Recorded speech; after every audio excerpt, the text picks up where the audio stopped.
Hi guys, this is Kevin from News Rocky, coming to you live Monday through Friday at 4 p.m. from the 80 Broadway studio, Forward TV network. Today we're bringing you a special guest, and in fact a topic that is very current. As we approach the March anniversary of the 1999 NATO attacks on Serbia, we are going to have a guest with us today, Jovana, who is going to be talking to us about her experience, then 11 years old, talking about her experience during the bombings from NATO, how it was to be in Serbia at that time during this conflict. We'll also be talking about the experience of dealing with the international affairs of the United States and how they got involved then, and possibly what they feel in Serbia about the United States President Joe Biden today. All this and more on this special episode of News Rocky.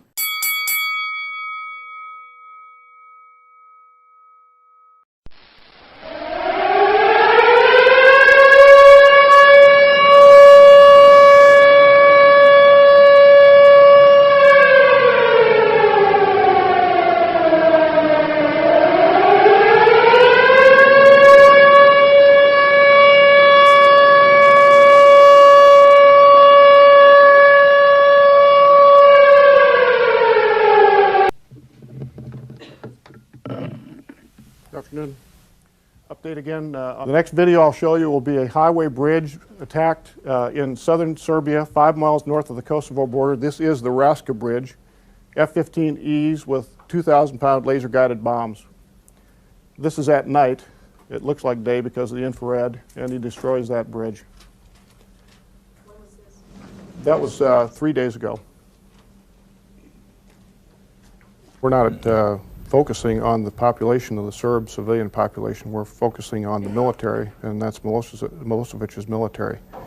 Any of those things that help him sustain his capability to engage in repressive acts against the Kosovo Albanians that has to do with military targeting is fair game. We've gone through those before. And welcome back. This is Kevin from the News Rocky Show, and we are just so excited to have this guest coming to us today from Serbia. Jovana is somebody who has lived through the experience that most Americans cannot comprehend. They don't understand what happened during this 1999 NATO attacks that took place in her homeland. We're going to understand exactly the inside version of what was taking place, the bombs that were landing, the explosions that took place, the destruction, and unfortunately the deaths that took place with her people, the Serbians. I want to now bring on our special guest from Serbia. Jovana, welcome to the News Rocky Show, and how are you today in Serbia? Hello, Kevin. Thank you for having me on your show today. It's great in Serbia, actually, these days. Thank you so much. And so as I open, before we get into the experience that you went through, tell me a little bit. You're in Serbia here today, and you've been living there. How old are you? And tell me a little bit about you as the person who lives in Serbia.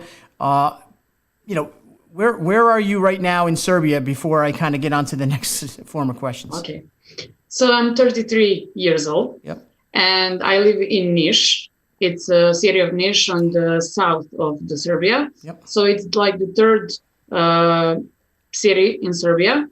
And now I'm Bachelor of Law, and I'm not doing the things that I studied to do. I picked a different career, and I'm working with you guys. I started to work with you a few months ago. Mm-hmm. I met Peter then. Mm-hmm. And that is all for now. Right. So let me, I kind of jumped into this, and I think it's been interesting. I've learned so much from talking to you about this topic. Quite frankly, in 1999, when this took place, I don't think most Americans were paying attention to what was going on. It certainly was a time when Bill Clinton was the president. We'll get into the politics in a little bit later in the show. I don't want to get into it now, but I just wanted to set the tone that I think the entire world really needs to hear this story. And I want to start from the beginning. I want to start from the day before the bombings, before the 78 days that you were locked down during this NATO attack. Tell me a little bit about what you remember then, your family, and what it was like the day before this event. So yeah, about American Informed about this subject. When I talked to Peter and yourself, I was not surprised by the fact that you were not aware of things that were happening back then in 99. So it looked normal. We didn't know what is going to happen. We heard the rumors here and there. Maybe our parents wanted to protect us from those information. And we as a kids back then didn't know a lot about the things that were happening on Kosovo and in Serbia in general. So we didn't have the access to the internet as we do now. We didn't have the smartphones or something like that. So actually, we weren't informed or ready to the situation that happened on March 24th. So the day before the March 24th, it was like the regular day in spring in Serbia. And nothing looked like something is going to happen to us as a kids. So you were how old at this time on the March 24th? I believe this conflict was 78 days. Officially, I think it was noted as March 25th of the beginning of this conflict to June 10th. And at 11 years old, birds are chirping. You're going to school, I assume. Yes. Life is normal. You live with mom and dad and your sister. Is that correct? Yes, that's right. And so I was in 4th grade of elementary school. I was at the beginning of my dancing career, and it was all looked normal. Like we went to school and do our things as a kids. Okay. So when you had this experience taking place, you're just, every day is and you say no real knowledge. At least you did know. Do you remember hearing about your president then, who was sort of in the middle of this conflict? No. And just for the viewers of News Rocky, could you name that president that was obviously then was after this whole conflict? We'll get into that, but was also brought up on some war crimes. But who was the actual sitting president in Serbia then, when you recall? Slobodan Milosevic was his name. He's dead now. Right. And we will get into that subject a little bit later. Perfect. So the March 24th, we were at our neighbor's house looking at the TV show, something that was popular back then. And right at the beginning of the show, like it was, I think, 8 p.m., and the program stopped. All of a sudden, the news started, and we were seeing the host of the news saying that NATO alliances declared that they are going to attack Serbia from the air, and we need to collect our essentials and go to nearest shelter and try to hide from the bombing. And the craziest thing is that he actually said, "Don't panic." The newscaster was saying, "Don't panic." You were hearing the noises as we opened up with the sirens, and we know that noise was being heard throughout all of Serbia. You were hearing that noise in the background and let's just get the picture for the News Rocky viewers here. You were actually sitting at some friend's house and watching a TV program. You were 11 years old. You were with your sister, who I think you told me was around 5 years old then? 5 years old, yes. And your mom and your dad and the other family friends. And all of a sudden, the switch goes off, and the attacks are now being announced and coming. Yes, that's right. So the panic is all that was happening at that time. So my mother took my sister, and I remember that we was running toward our house with no shoes. Like it was so panicking and stressful situation. So we, particularly because our house is placed near two military objects. It's very near. It's like 2 blocks away from our home. So we knew that they're going to aim those objects, but we were not sure when that is going to happen. So tell the listeners, Jovana, tell the listeners, so where you are actually, you say you're really near one of the primary locations of these NATO attacks in the beginning. Explain why that is, that this location is maybe sought out as the original NATO attacks that you understand it today. There wasn't attack at that places, but we were thinking that they are going to attack because the military was there. So we have two objects that are one across the street. It was very large. It was the part that military was prepared, had their trainings for the military. So you live So it near the was training full. facility for your Serbian Yes. military, correct? Yes, correct. Okay. Yes. So we were in a place that we were thinking about back then that it was going to hit for sure. Mm-hmm. So we were panicking, because of we didn't have the shelter and nowhere to hide. So that first night of after the bombing was declared, we were at our neighbor's basement. So you're going to go into your neighbor's basement, and we'll bring up some photos of the It's location. another basement. Right. The photos that I took for you is from another basement. But so it's similar to, right? Yes. Okay. So my family actually, and several other families from the neighborhood were in the basement only that night. Okay. So tomorrow, we had to find somewhere else to be. A safe place to go. Yes. So we didn't have specialized shelters for that kind of attacks. So my parents decided that it's safer place to be just to remove ourselves from those military objects. So it's not our neighbors, it's our friends, took us over. And that was the pictures that I will share with you today. And that's where you went to after the first night of sleeping in this one basement. You then moved to a safer location, not near this military facility. Safer. Right. Safer because it's a regular basement of the building. Right. The building has like 6 floors, and it was like the basement of the people that they are living in that building. So it's only for their old stuff to remove them. There no special protection, no anything. So now, when I think about it, if they in some place hit the building or someplace near the building, and the building will shut down, and I think that we will all be killed in the basement. Okay.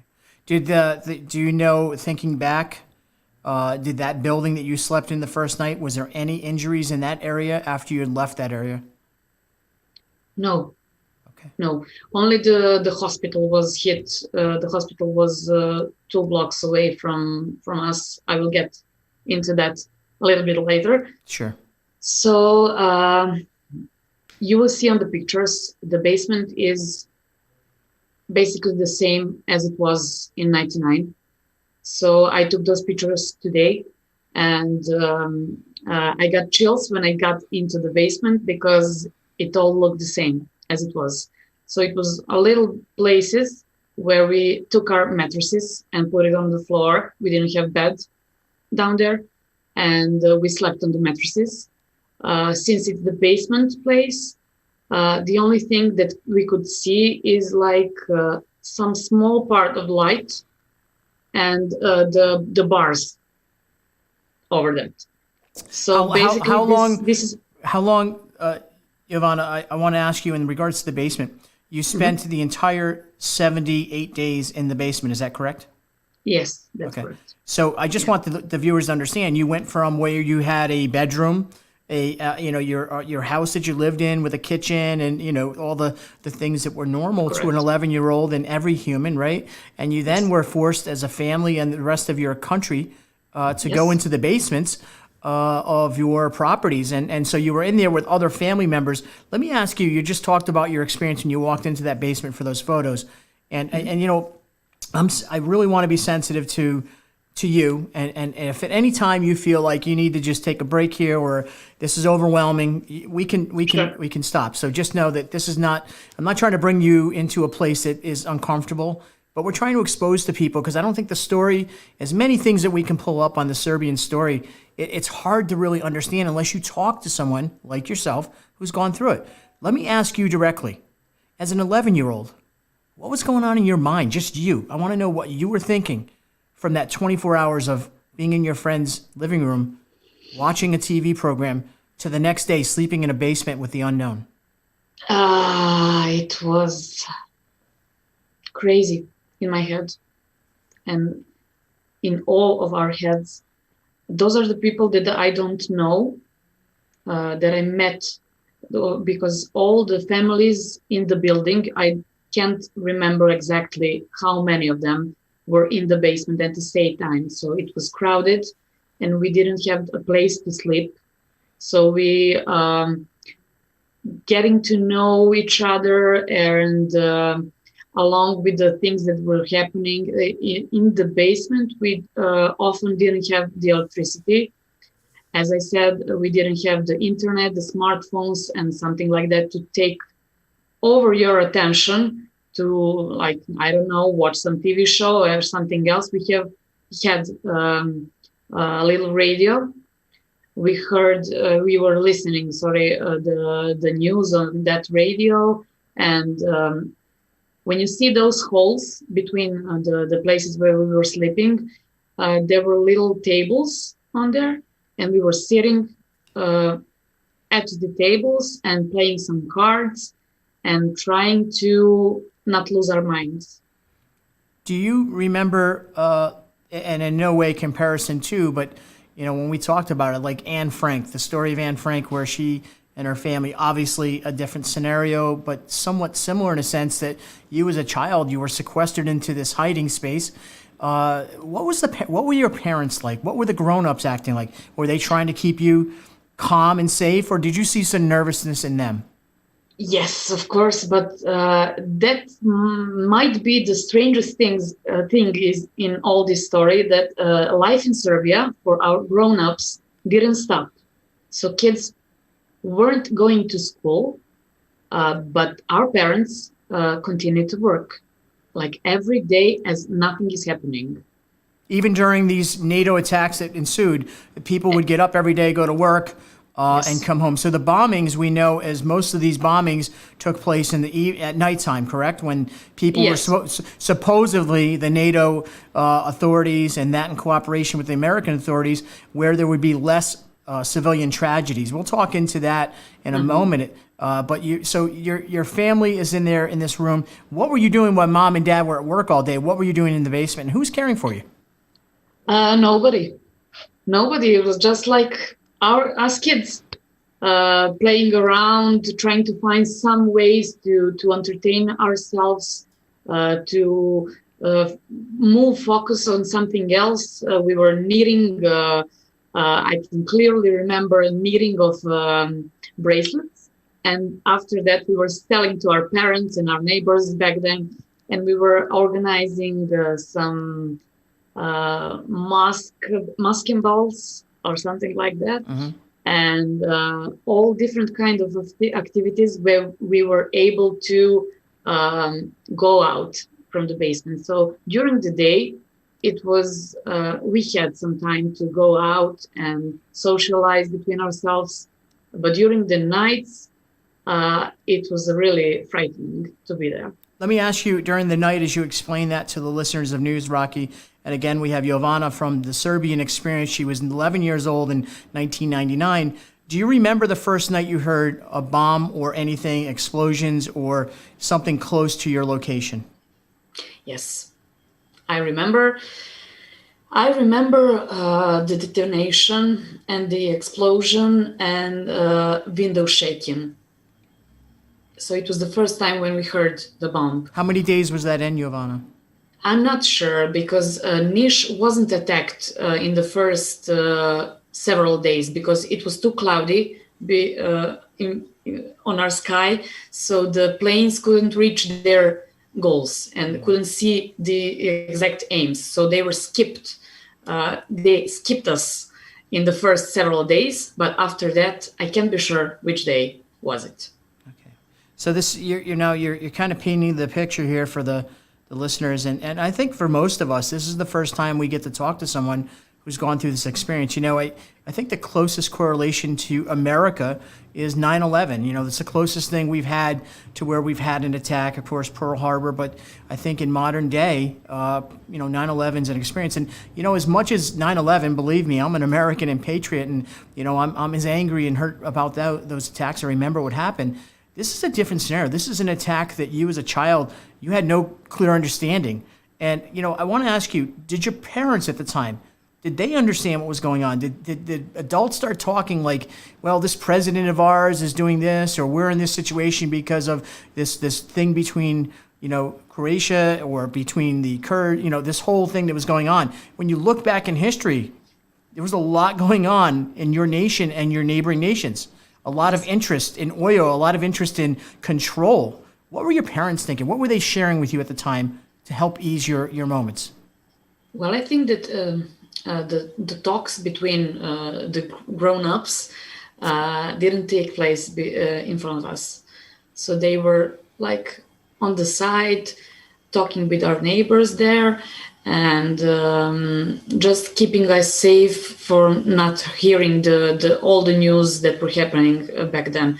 So as for our president, to our people, it was presented as he did the thing that he needs to do to save our country. So it's a lot, it's a different topic. And back then it was like, we weren't angry on our president or something like that. We were only focused on the things that were happening us back with the bombing. Understood. And so you were really kind of, in a way, have you and your parents, have you and your sister ever sat down and talked about this experience together, just one-on-one? No. Is it hard for you guys to even bring this up? Yes. So the people of Serbia are not commenting a lot on that topic. It's only at the anniversary, once a year, that we speak about it. So between us that lived that, we don't speak about it. We don't talk about it. I remember when you brought up my sister right now, I remember my sister screaming and crying almost every single time when she heard the sirens. So at the end of the bombing, she heard one of sirens and didn't cry. And she was so proud of herself that she didn't cry about it. She was forcing us to tell everybody how she was. She was brave and not crying about it. And those are the things that I remember from that time. Do you ever communicate with anybody that you were in that basement with? You had said that you had just met them, and a couple. How many families were in that basement? Well, the building has actually 6 floors, and on every floor, I'm not sure, but I think it was 3 apartments, so 3 families per floor. So how many kids do you think were in that building basement sleeping there? Oh, I think it was like 15 children. So did you become close with any of those folks, and do you stay in touch with them? Well, actually, no. We were close in the years after the bombing, and we have each other on social media, but we didn't communicate. Actually, I contacted my friend in whose apartment we were, actually the basement, a few days ago, and he called me to arrange with me. He opened the basement for me to take the pictures, and he said to me, I didn't recognize your voice. It's a strange thing, really. Yeah. You went through this experience with strangers, and yes. You know, in some way, forever, you always have this connection with them. And again, I refer to what we know as Americans and throughout the world. Serbia is really not well known. I think there's a lot of there's a lot of quietness around what goes on in those locations, and for purposes probably of governmental control. I want to kind of move into the feeling as an 11-year-old. Let's kind of talk this through, because I want to know what it's like to grow up one day the light switch goes off. You go from what's normal, the birds are chirping, it's spring, and you go into this experience where you're locked down and you have bombings taking place. How were you feeling?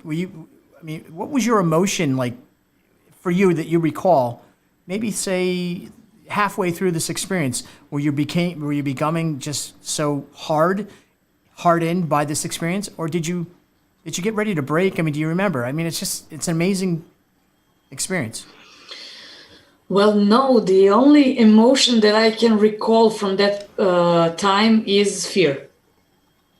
It was the constant emotion during the bombing, and that's all from the emotions. Fear. If you heard sirens right now, what would that noise do to you? Yeah, I told you that. Yeah. So a few years after the bombing, we had some military exercises in our town, and on the news and on the radio and all over the place was announced that the sirens will go again, but only the sirens that was for stop the attack. So we had two types of sirens. First one is for announcing air raid, and the other one is that we are not in the danger anymore at that time. So no airplanes on the radar, and we can go and move freely from one place to another. So when they announced that, they were only put the siren for stop the attack. But I can still remember the place where I was at that time when I heard the sirens. I can't even explain the feeling that I got. I got chills. I got fear. I was looking around like some instinctive reaction to just look around yourself to find something somewhere where you can hide. Looking around the people, it was all in seconds, but chills and chills. So this emotion obviously is rooted not just in you, but all of your people of Serbia. Let me ask, let's talk about this, your survival during the 7-8 days that you recall as an 11-year-old. Did you have food? Did you have, you said something about a radio, possibly for, that was the one thing you commented on. Did you have food? Did you have enough food and drink, water to survive? Yes.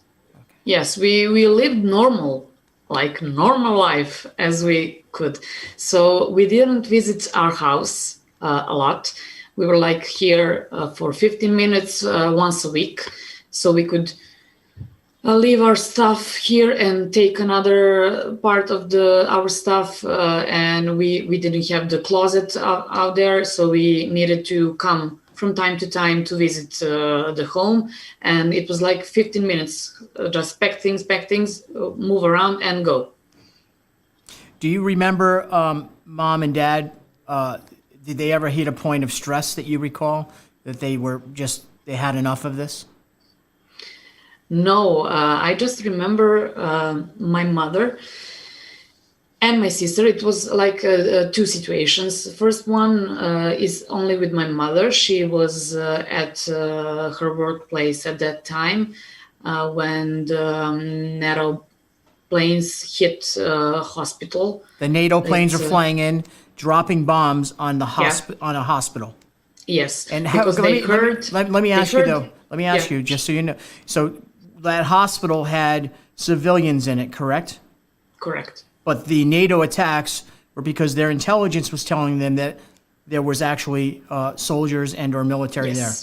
That's correct. Talk a little bit about that. So the soldiers were marked just few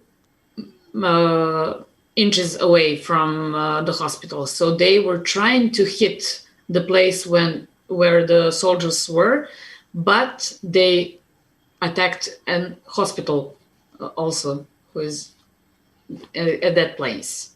And your mom was there, so talk. My mom was on another place across the town, so she was on her way home to the basement, and she saw the explosion and fog, and she couldn't know if they.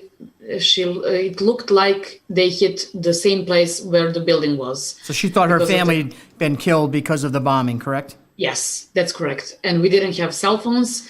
There is no way she could reach us until she was on the place. How on the far same was place that where we away in were. a walk, or I assume she was walking or driving? How I think far? 20 minutes. So she away. had 20 minutes before she knew that her family was safe. Yes, that's correct. And the other time, the other situation that took part there is my mother often took my sister to her job because I couldn't handle her all the time. I was a little girl and I couldn't save her and protect her from that stuff. And she took her to her workplace, and they were coming back from the work, and they were crossing the bridge. And at the same time, when you hear the sirens, you have in your head like 5 minutes to find a shelter and hide. So sometime we had like 40 minutes or 30 minutes until the first bomb was fell from the sirens. But sometimes they didn't see the plane at the time. So, for example, bomb hit the ground, and then after that we heard the sirens.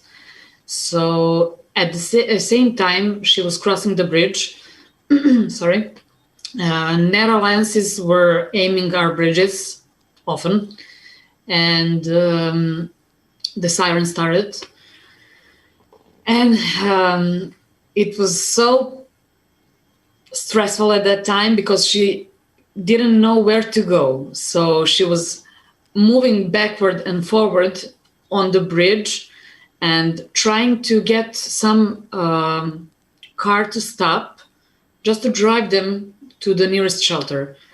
And if you just recall, I'm sorry, It's okay. to those situations, so people were panicking themselves and nobody wanted to stop. Nobody saw them. So my sister remembers the car, the yellow car, and the woman in the car who saw them, stopped and picked them up and drove them to the nearest building to hide. So those are those two situations with my mom and my sister. And just so the listeners here at News Rocky, you know, we're talking with our special guest, Jovana from Serbia. We're talking about this one incident where your mom and sister, 5 years old, on this bridge. After they got off the bridge, moments later, what happened? The bomb exploded and they hit that same bridge. Same bridge where your mom and sister were. Yes. And if that yellow car hadn't stopped, yeah. Well, you know. That's the part of the story, I think, that we as Americans in the world really don't understand the significance to this. And, you know, I think it's quite convenient for the world we live in today, where we do have technology, we have cell phones, we have the ability to see things real time. But back then, it was really what media and political authorities wanted us to see. Yeah. You know, I gotta tell you that we're getting close to an hour mark here, about maybe 10 minutes or so before we hit the hour mark. I think this is going to be a 2-part episode if you're up for it. And so what I'll do is we wrap up this first episode here. I want to stay just in the side that you remember, your memory, your experiences. I want to ask you, what changed you? What changed you personally from this experience? What do you think maybe you would have been? Maybe what you are, and you're an amazing person. So don't think I'm belittling that. I'm just saying something happened. But what changed you, and what do you feel like, you know, it's unfair? So give me your feelings on that. Well, personally, I think nothing changed me because I didn't lose anybody, a loved one or a friend or acquaintance or something like that. So it's my luck in all that situation. Personally, I think I didn't change, but the life in Serbia was never the same after that. So you had people with the fear of the planes. We have airport here in Niš. For a long time, it was only a military airport, and years after that, when we heard the planes in the sky, we was like shaking and had chills and something like that. So I would say maybe the fear of the planes and the fear of sirens, and that got into my bones, and I think I will never lose that feeling.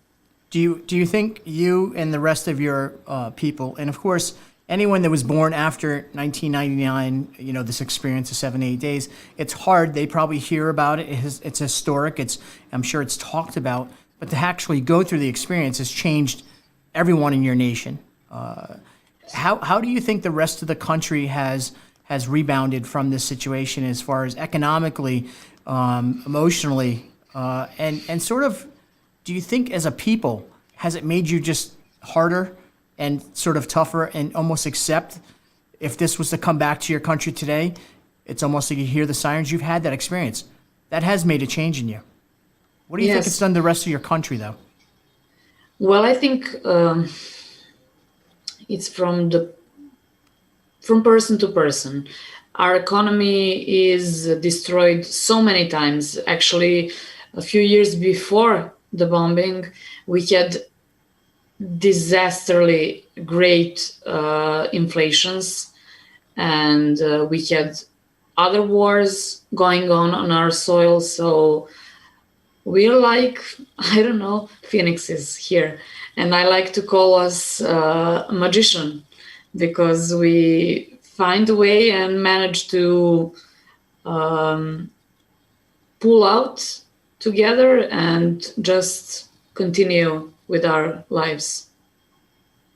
It's hard as, we've talked now a couple times about this subject, and, I learn a little new, something new each time, and you're opening up about this is amazing. And, I hope that the listeners of News Rocky, I hope the people that take advantage of sitting down, and we're going to try to get as many people in the world to listen to your story.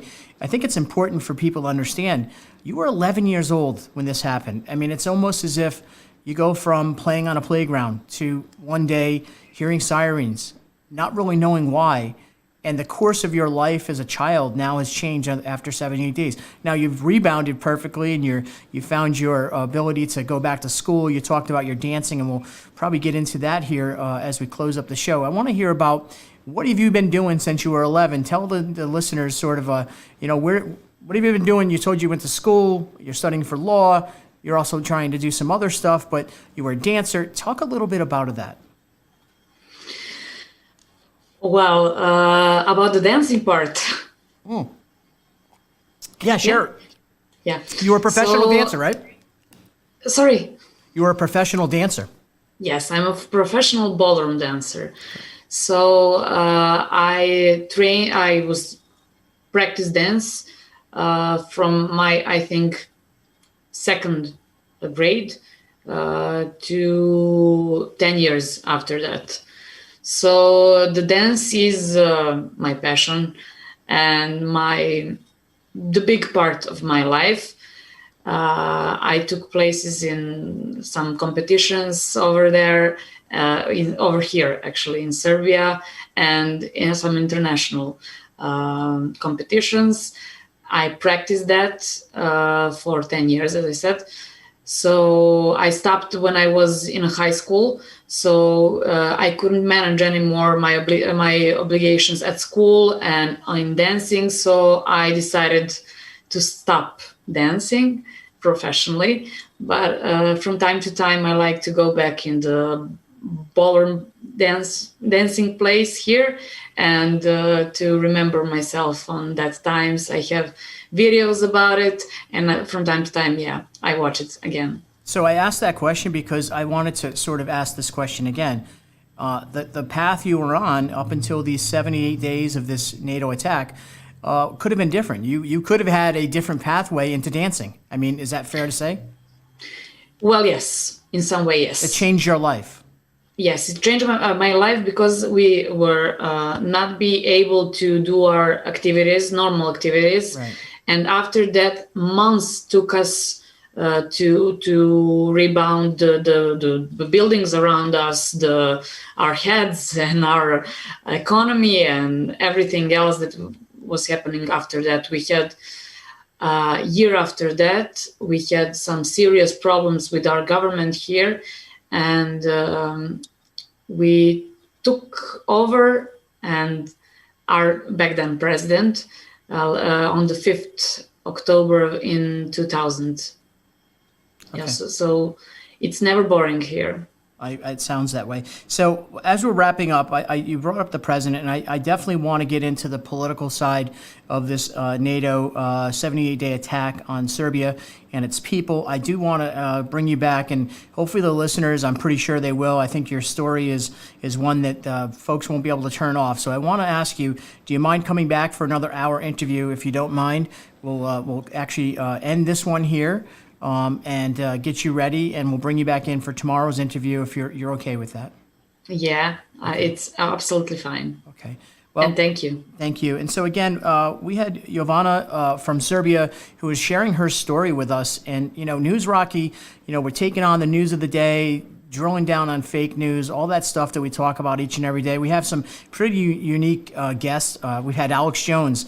We've had some really amazing guests slotted to come in here. But I got to tell you, I'm more amazed by this real story. This is a story about tragedy, about and politics, and quite frankly, in the next segment that you're going to tune in and hear about fake news, about the news from political parties, about the news from NATO, about the news actually from our then president, Bill Clinton. And actually about the news of our now president, Joe Biden. You see, Joe Biden, he sat on he was the chair of foreign affairs. He actually had direct control, and his involvement in this attack on Serbia has a long history. And in fact, we're going to get into it with Jovana when we get back on this next episode and talk a little bit about what they fear about Joe Biden's presidency. And actually, we'll even ask how they felt during the former president, Donald Trump, and what it was like to be in Serbia over his 4 years serving as president of the United States. Guys, thank you for tuning in to News Rocky today. Please, this is a two-part series. You need to make sure you tune in tomorrow and get the rest of the story from Jovana in Serbia. Thank you.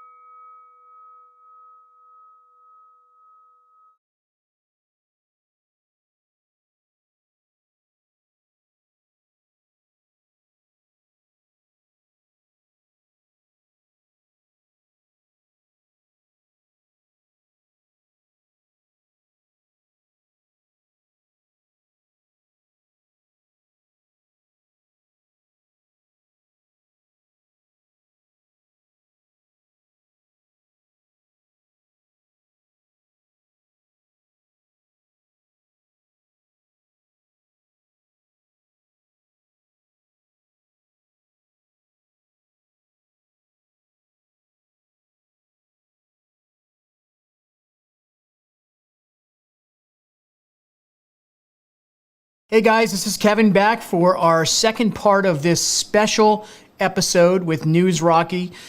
We have our special guest, Jovana from Serbia, who we talked to yesterday. We got the details of this 78-day attack from NATO on her country. She was 11 years old then. She gave us her experience with her 5-year-old sister and her parents living in the basement of an apartment building, surviving during these attacks. Guys, this is a special episode, like I said, and it's certainly something you do not want to miss.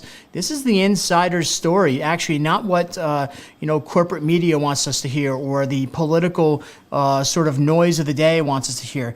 On this episode, we're definitely going to get into the connection with Bill Clinton, then president. Also, a very important name, Joe Biden, who now is the president of the United States, who was the chairman of foreign affairs. We'll also talk a little bit about Donald Trump on this episode of News Rocky. So let's get in the ring.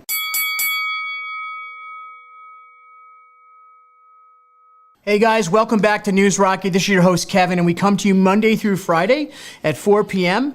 right here from the 80 Broadway studio, and this is the Forward TV network. And we have this special guest as a two-part series. We have Jovana from Serbia who shared her story. I want to welcome you back, Jovana. How are you today? Well, I'm pretty good today, Kevin. How are you? I'm very and good. Thank you for having me again on your show. Thank you so much. I appreciate you taking the time out of your day, and certainly this is a serious subject, so I want to make sure, again, I want to tell you as we get ready to get into this interview, if at any time you feel like you just need a break or a minute, just make sure you just tell me, and we'll kind of move on, or we'll take a break and we'll go from there. Okay? Okay. But Thank you. I want to get into this 1999 bombings that took place, supported by NATO, and of course the American government being a big part of this attack on your people and your country. Back then, we know that Bill Clinton was the president of the United States. Is that what you recall?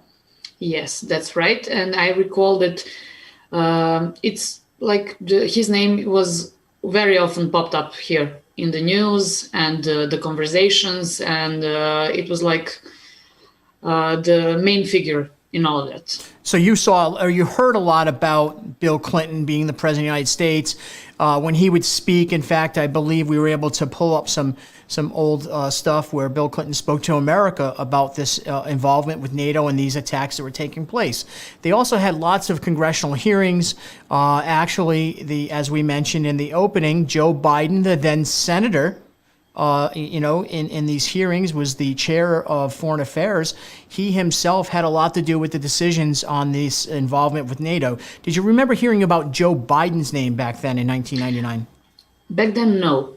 But a few years ago, yes. And when I did some of the research when your elections were on the hotspot, I pull out the video, found out about it. I don't know what, in which place was that, but he was declaring strictly and that he was pulled and wanted to bomb Belgrade long before they even started. He has been noted that Joe Biden not only said that, but he compared the Serbian people to Nazis. Do you recall that?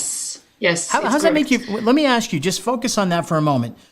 Yeah. How does that make you feel as a country, as a person, to be considered to Nazis, which we know in the history of this world were the evilest humans that ever walked? Well, actually, it's offensive in so many ways. Also, I found somewhere on the net, I'm not sure where, and it's not confirmed information, but also he told that all Serbs should be put in a concentrational parts, and we should all be killed in German style. Now you're saying, I'm not sure about it, but you've heard that he's made these statements online. Yeah, but you've heard these statements, and so that's. I didn't hear. But you've heard the statements. You've seen. I saw it somewhere. Okay.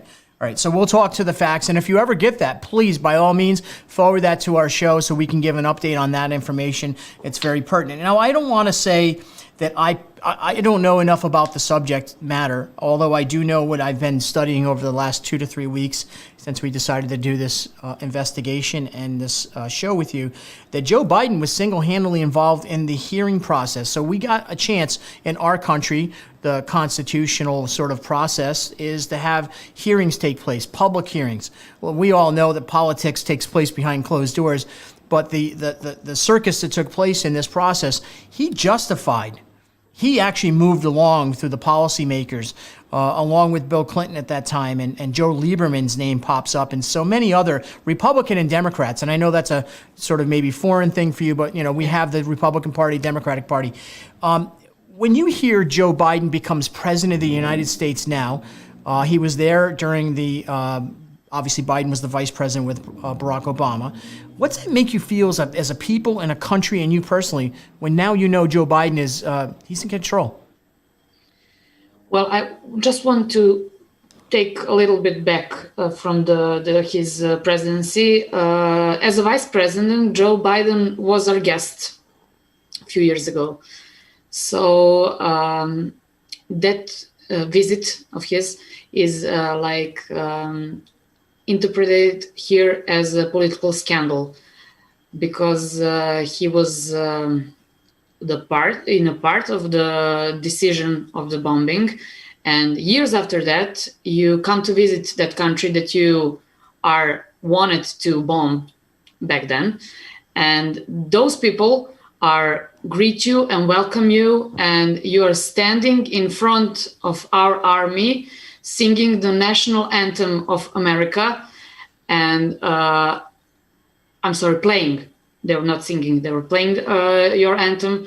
After that, you taking a walk until some place other, I don't know where it was. You are crossing our army, and I think it's a part of the custom that you just stop in front of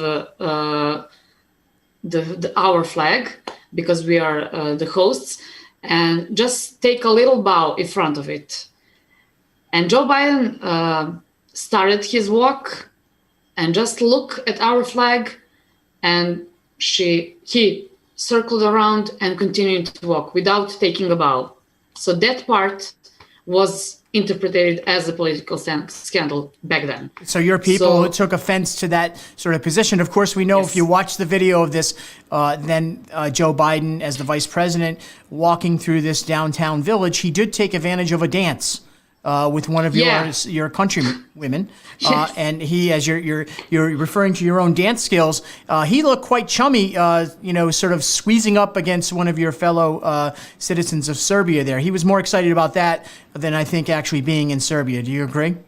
Yeah, for sure. For sure. So, I find, we're going to have a lot to talk about with Joe Biden on this segment. Okay, we're going to go back to that. I want to talk again about Bill Clinton and back in those days and what you probably learned as you were back in school and you were being educated. Did you, as a people, teach the history of what happened to the Serbian people after the 1999 NATO attacks? I think that we don't have it in our books, history books, right now. You don't? Maybe, but I'm not sure. When I was in the school, we didn't have that part of history in our books.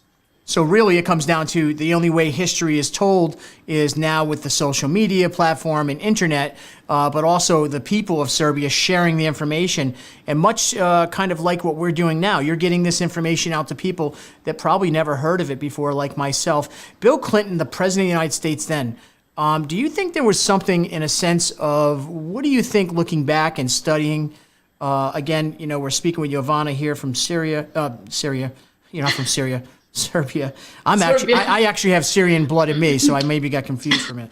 But, when you look back, do you think Bill Clinton and his administration had interest in oil, had interest in control of sort of the economy driven for not just your nation, but the world, and in cooperation with other governments? Any feelings on that with Bill Clinton? Well, yes, because of some facts that happened right after the bombing. When our president withdrew our forces from the Kosovo, Kosovo is in a very good strategic place. So its own position with the connection with Asia and Europe and Eastern Europe and Albania is in the middle of it. So its strategic position itself is very interesting to many countries because of different affairs that could be done by taking the control of that place. Also, it's very rich in minerals and oils, and the American, I'm not sure which company, took over all minerals. The mining of the minerals and yeah. Okay, and that's an American. Are they still there? Military base is built in Kosovo. Right after the bombing. Okay. Yeah. So in this this sort of, I want to stay on the economic thing that you understand it to be. So this minerals that are available, this is still today an American company who is mining those minerals in your country? I think yes. I'm not sure, but I think yes. Interesting. What does a people if I was into one of your cafes or your, I said discos when we talked on the pre-show. You said I was wrong. It was actually not discos. I don't know. Every time I see something in Europe, I'm thinking discos is where you guys go to dance. I don't know, you know. Okay. But anyways, if you're out and about with the people and you're talking and someone said Bill Clinton's name, how would the people react to Bill Clinton's name? We hate him. You hate him. I think it's. I might be wrong, but I think it's the correct word to describe our feelings towards him. Hate him. Yeah. As a people. I think it's the hate is the proper word to use. What if I used the name Joe Biden? How would you as a people feel about Joe Biden, then senator during this siege on your country from NATO, but now the president of the United States? How would he his name get a reaction?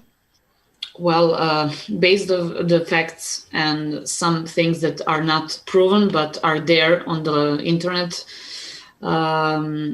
we don't like him, and we think that he doesn't like us as well. And those political scandals that he did in the meantime, and also the current one that happened like 10 days ago or something like that. With the letter that he issued to your country. That's right. So why don't you talk a little bit about that? Joe Biden, now president of the United States, of course, hits the ground running.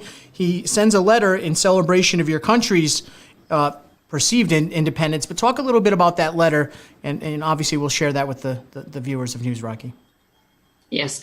So basically when he sent that letter with congratulations to our country and our president,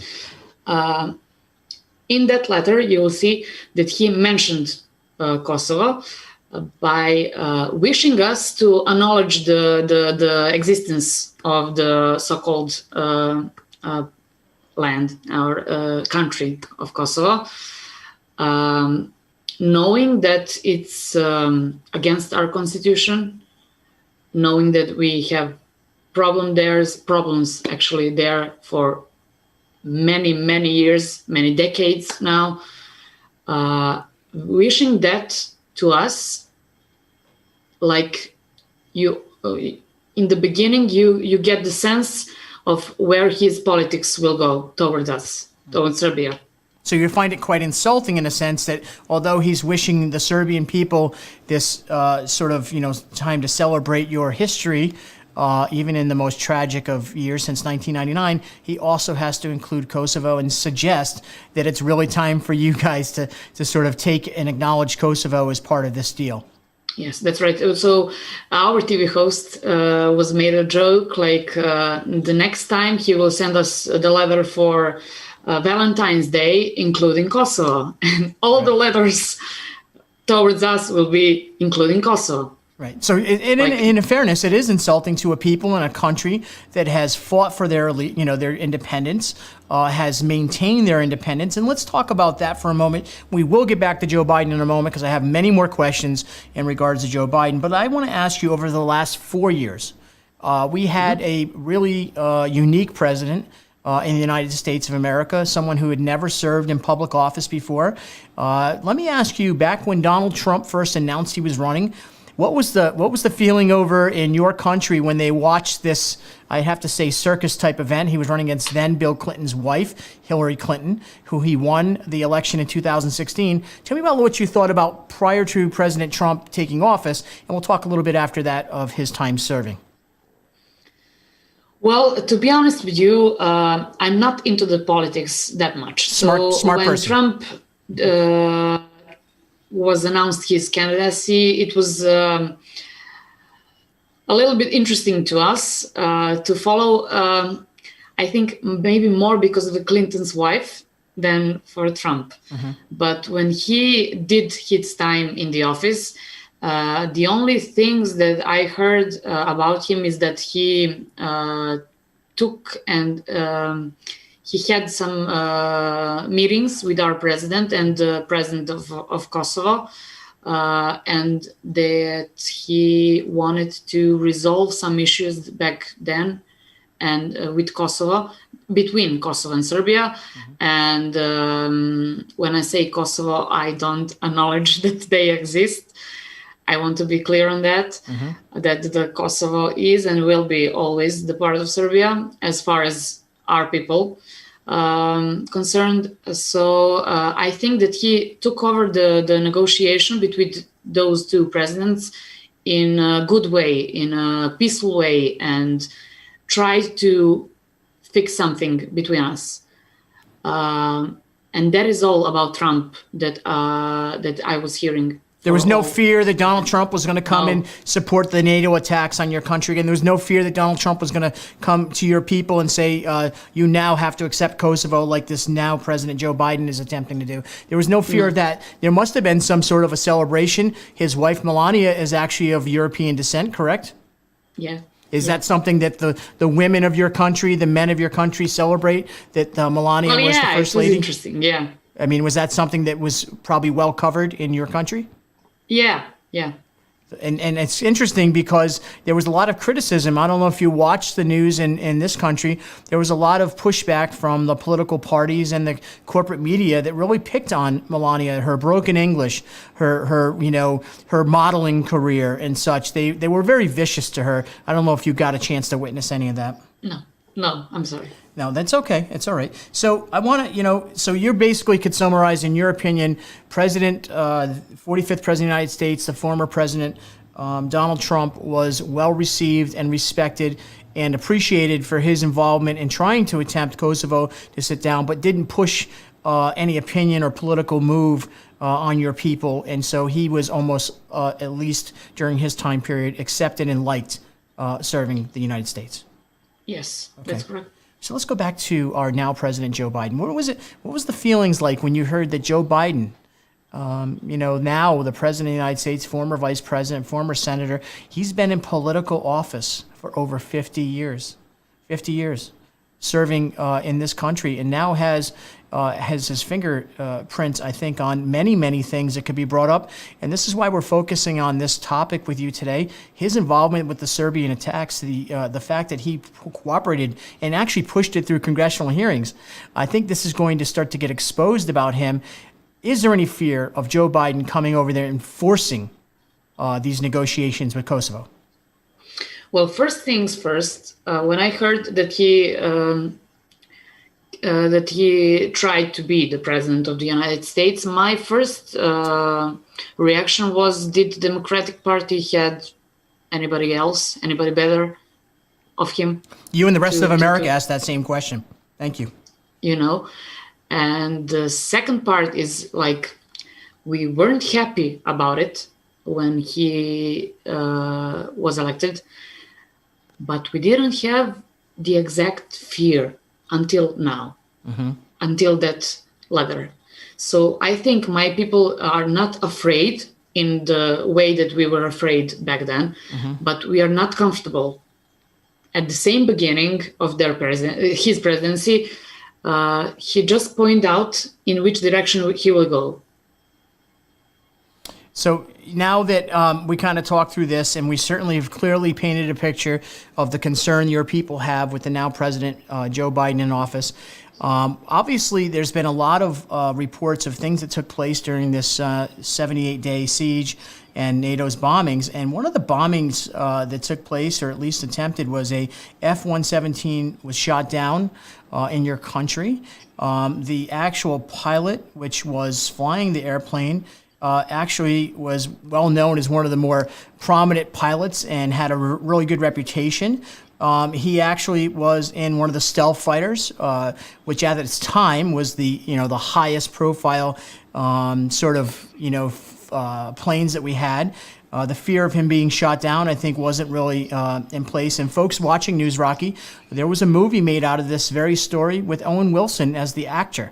Talk a little bit about what happened. I think it's interesting for the listeners of News Rocky to understand that Colonel Zoltan Dani, who was the commander of the 250 Air Defense Missile Brigade, has somehow forged a relationship with our pilot who we're talking about here in America. Tell us a little bit about that story, because I think that means something to the American people, that even in this most tragic time, an American pilot who was shot down by your Serbian soldier actually now are friends. You've heard this story? Yeah, sure.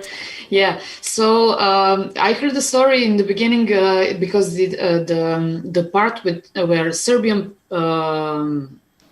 force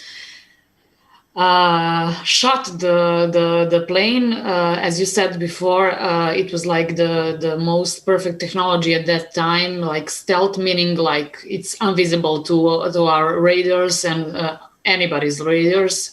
But I think it happened like on fourth day from the beginning.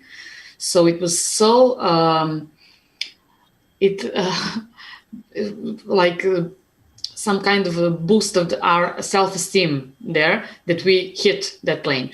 So after he fell on our ground, it was near Belgrade, someplace near Belgrade. Belgrade is our capital town. So he managed to connect with his people and to say that he fell, and they saved him. So a few years after that, he came to visit us, and to meet the guy you mentioned before, who shot his plane. So it was Dale Zecco was the actual pilot, and Yes. Zoltan Dani was the representative from your country, and they came years later, just for the listeners, News Rocky, and now have forged a relationship, a friendship, quite frankly, that now they are actually very friendly with each other, correct? Yes, that is correct. And I also found interesting information that when they had the premiere of that movie, he was here in Serbia for the premiere, and he was crying during the premiere. And after that, he stated that if he knew the whole truth about Serbia and Serbian people, he will never accept the participation in the bombing. So the story of that, I'm not sitting here to try to do the education part of this, but what we do know is when he was shot down, and it was purposeful. He was actually doing some recon, not just dropping bombs. He was taking photos.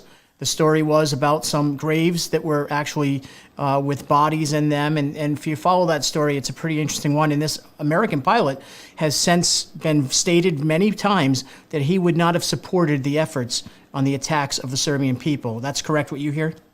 Yes. Okay. That's It's interesting how what we know now, we certainly didn't know then, and it gets back to the political movement. You had Bill Clinton, you had Joe Biden, you had all the political players in our country that are, I hate to say it, but, you had, Joe Lieberman right here from the state of Connecticut, was a senator then. You had all the involvement of the people that we still have running our country today, unfortunately, that played a big part in this. Let me ask you about the Serbian people with regards to the aftermath of sort of the whole bombings. How do you rebuild a country?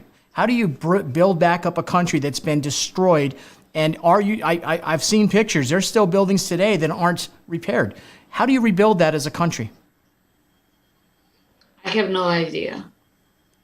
Really, I have no idea how we rebuilt our country for so many times, and how we rebuilt our spirits for so many times.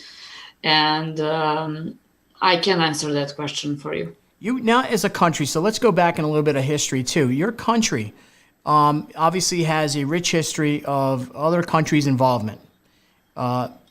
Your Yugoslavia, you can go back in the history of your people. You've had wars there. You had a concentration camp run by the Germans. Is that correct? Yes, in my place, my hometown. Yes. In your hometown, not far from you, Yeah. and with about maybe was it 1,200 or so that we know confirmed, at least acknowledged, Yes. that were euthanized and killed by the German soldiers. Is there a history there with that? I mean, I find it more disgraceful that when Joe Biden was talking about your people, to compare your people to Nazis, when you actually were the furthest thing from that. You were an independent country trying to become your own people and trying to mind your own business in a nation surrounded by a lot of antagonistic countries. They were trying to take from you your land. I mean, isn't that more insulting when Joe Biden says that about when you actually had a concentration camp right down the road from where you live today? Yeah, that's right. So we have one that is a memorial part of Niš, and you can visit it. The place where the Germans killed, as you said, over 12,000 people, Serbian people, Jews, and I'm not sure the third. You're talking about the Memorial Park? No, I'm talking about the Red Cross. Red Cross, I'm sorry. Yes. The Memorial Park is another memory of our people that were losing their lives here. So it's very offensive, and it's like I can't imagine that some sane can say that about us. Right.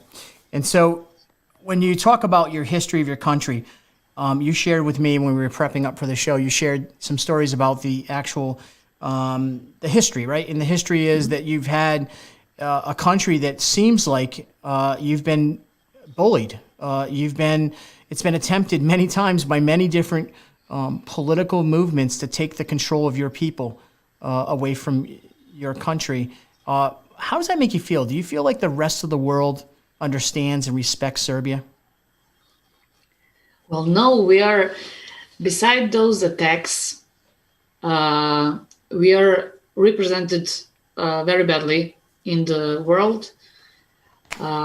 So I mentioned Hollywood movies, Hollywood production, and any other production that represent our people as villains all the time. So we are a part of mafia, or I don't know,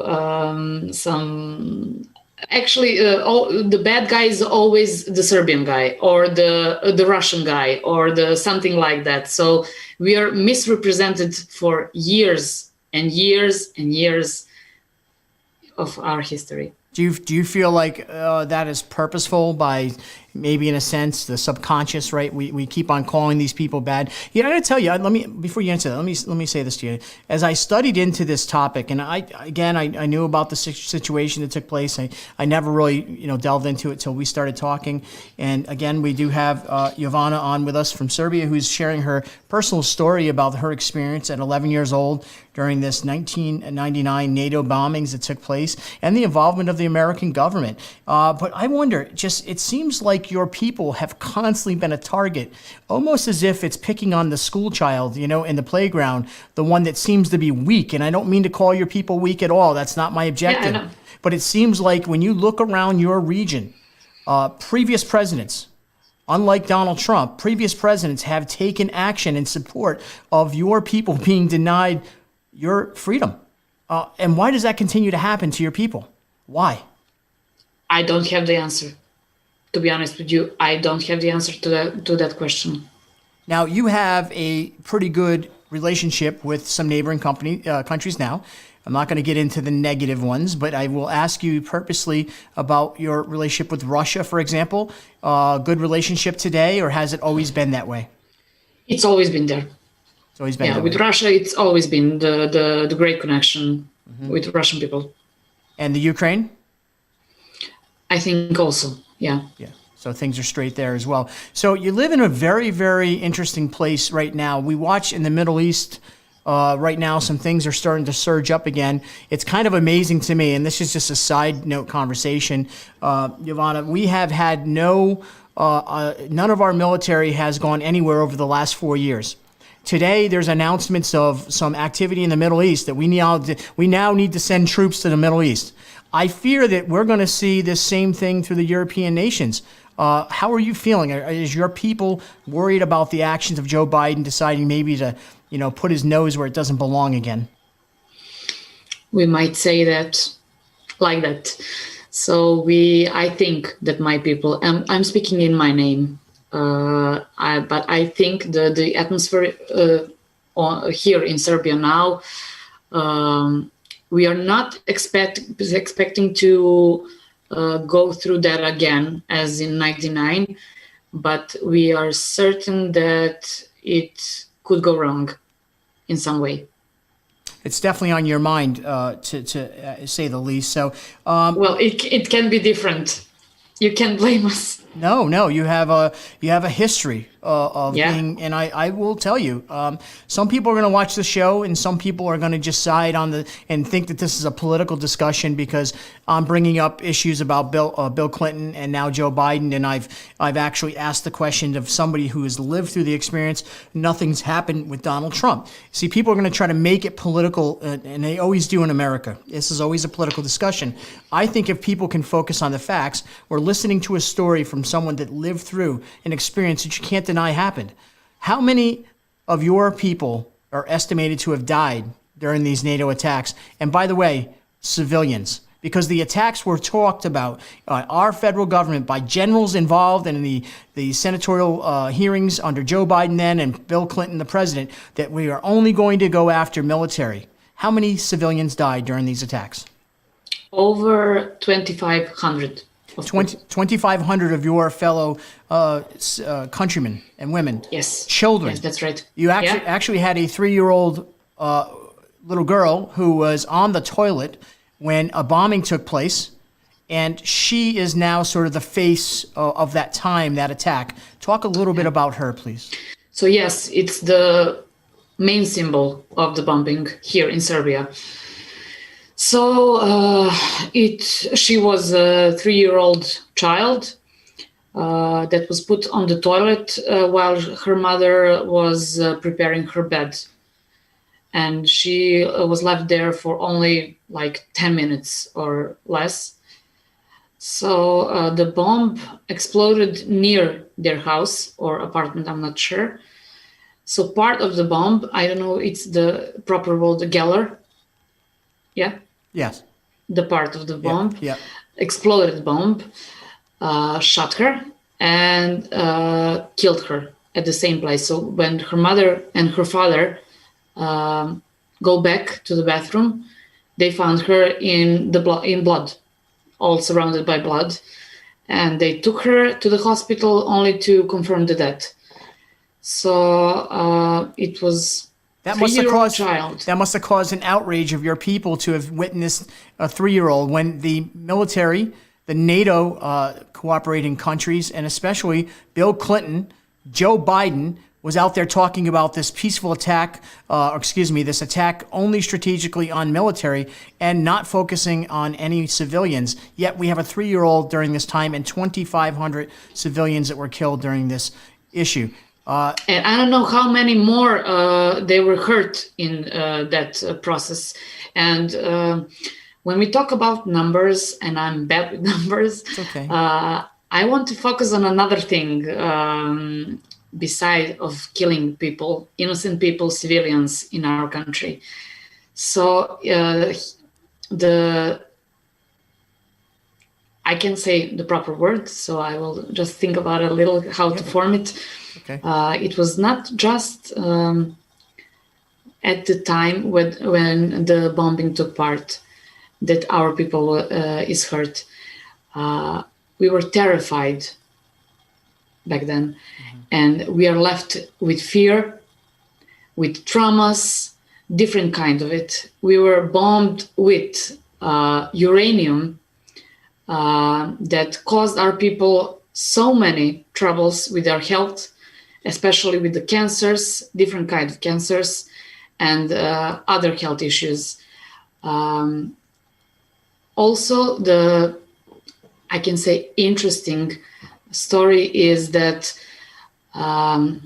NATO bombed us with cluster bombs, and 1 year after the end of the bombing, a man was shoveling through his garden and in his backyard, and he accidentally stuck on the cluster bomb that didn't explode during the bombing, and he died a year after bombing of the bomb. So there's even a long-lasting attacks, and you talk about that where that's just tragic, man working in his garden. But the lingering effects of the cancer that actually is spread. Do you find that cancer is the number one disease in your country? I'm not sure if it's the number one, but I'm not sure. Some European health organization confirmed that the cancer part numbers in Serbia are so rising up after the bombing, and that uranium is the actual cause of it. All right. I want to say this to you, and I as we get prepared here to wind it down, I think we've got about 10 minutes. Okay. I want to offer you a chance to think about what would you say to Joe Biden if you had 10 minutes with Joe Biden. What would you want to tell him about your experience and what you think he should be concentrating on as the president of the United States? It's a tough question. I didn't think about it. I didn't want you to think about it. I wanted to hear it from you. So I'm not sure. What would I say to him? It's not fair to do that to some people, to any nation, and to be offensive without a reason, and to pull us through all those different kinds of fencing. And I was shocked with his action during his visit to Serbia, and also I'm shocked with his letter to us, and I'm not feeling comfortable. So I put you on the spot there, and you did a great job. We'll make sure we send that to Joe Biden so he hears it directly from you. Okay? Please, no. No, you'll be okay. We won't. We might send it to him. I don't know, because quite honestly, I think we need to send this story to the senators and the congressmen and women who serve in our country today. I think this is a really prime example of how we think politically things look good on one end when they're actually not the truth.